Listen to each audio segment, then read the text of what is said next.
Bugün İran məhv olmaq üzrədir və sabah ondan sonra sıra ərəblərə gələcək.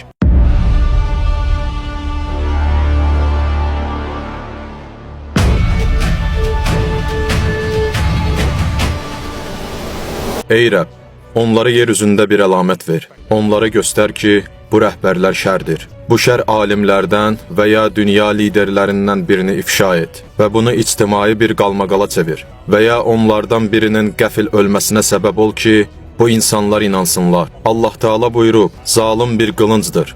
Mən ondan intiqam almaq üçün istifadə edərəm və sonra onun özündən intiqam alaram. Və Muhammed Peyğəmbər buyurub, Allah İran Şahı Xosrova lənət etsin. Həqiqətən məhv ediləcək xalqların ilki farslar, sonra isə ərəblərdir və sizin gerçəkləşdiyini gördüyünüz şey budur.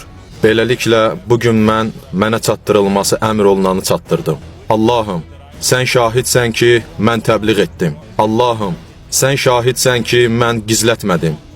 Allahım, sən şahidsən ki, mən yalnız sənə, yalnız sənin hakimiyyətinə və sənin təyin etdiklərinə çağırdım. Odur ki, kim dəvətə icabət etsə, özü üçün icabət edər və kim üst çevirsə, bilsin ki, Allahın aləmlərə ehtiyacı yoxdur.